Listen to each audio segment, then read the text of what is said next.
Sumi dressing টেবিলের সামনে বসে রেডি হচ্ছিল। পাশের রুম থেকে ওর দেওর চুপি চুপি এসে ওকে পেছন থেকে জড়িয়ে ধরল। সুমি প্রথমে কিছুটা আতঙ্কিত হলো, তারপর বলল, এই ছাড়ো, কেউ দেখে ফেলবে তো।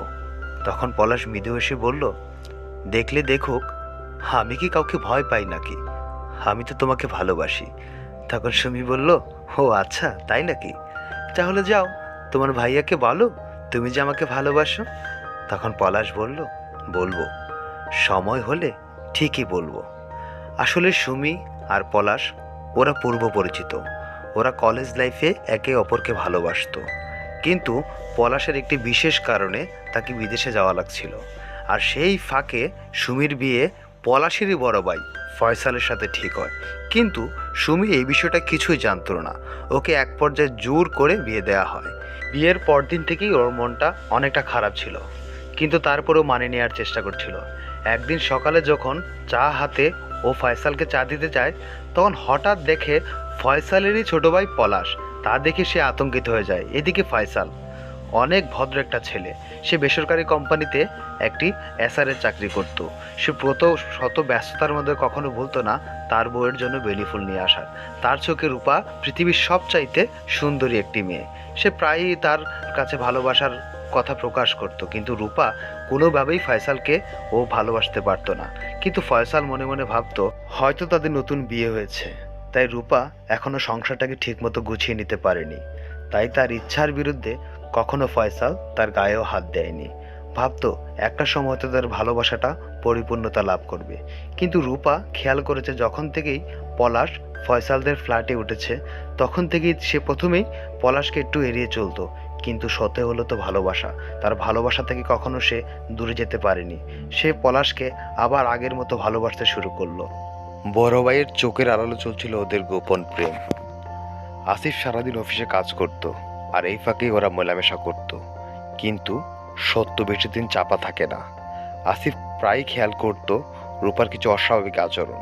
সে ভাবতো হয়তো বিয়ের পরে ওকে কোথাও ঘুরতে নিয়ে যাওয়া হয়নি, তাই হয়তো ওর মন খারাপ। তাই সেদিন সে ভাবলো আজ হয়তো ওকে কোথাও ঘুরতে নিয়ে গেলে ওর মনটা হয়তো ফ্রেশ হবে, হয়তো তার কাছে ভালো লাগবে বা সংসারটাকে আবার গুছিয়ে নেবে। তাই সে চিন্তা করলো যে ওকে কোথাও ঘুরতে নিয়ে যাবে। তাই সে ওই দিন অফিসের কাজ তাড়াতাড়ি শেষ করে বাসার উদ্দেশ্যে রওনা দিল। সে ভাবতে লাগলো আজকে ওকে একটা সারপ্রাইজ দেব।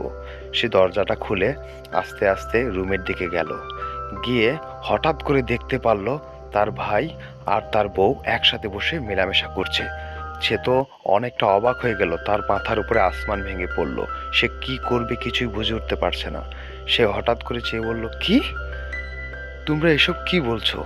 রূপা তাকে অনেকভাবে বোঝানোর চেষ্টা করছে, দেখো দেখো, তুমি যা মনে করছো তা কিন্তু না, হ্যাঁ আমরা এমনি। কিন্তু তখন তার আর বোঝার বাকি রইল না। সে সব কিছু বুঝতে পারলো। তখন সে বলল, শোনো, আজ পর্যন্ত কোনো মেয়েকে যদি ভালোবেসে থাকি সেটা হলে তুমি। আজ পর্যন্ত কোনো মেয়েটাকে যদি আমার মন থেকে স্থায়ী দিতে পারি সেটা হলে তুমি।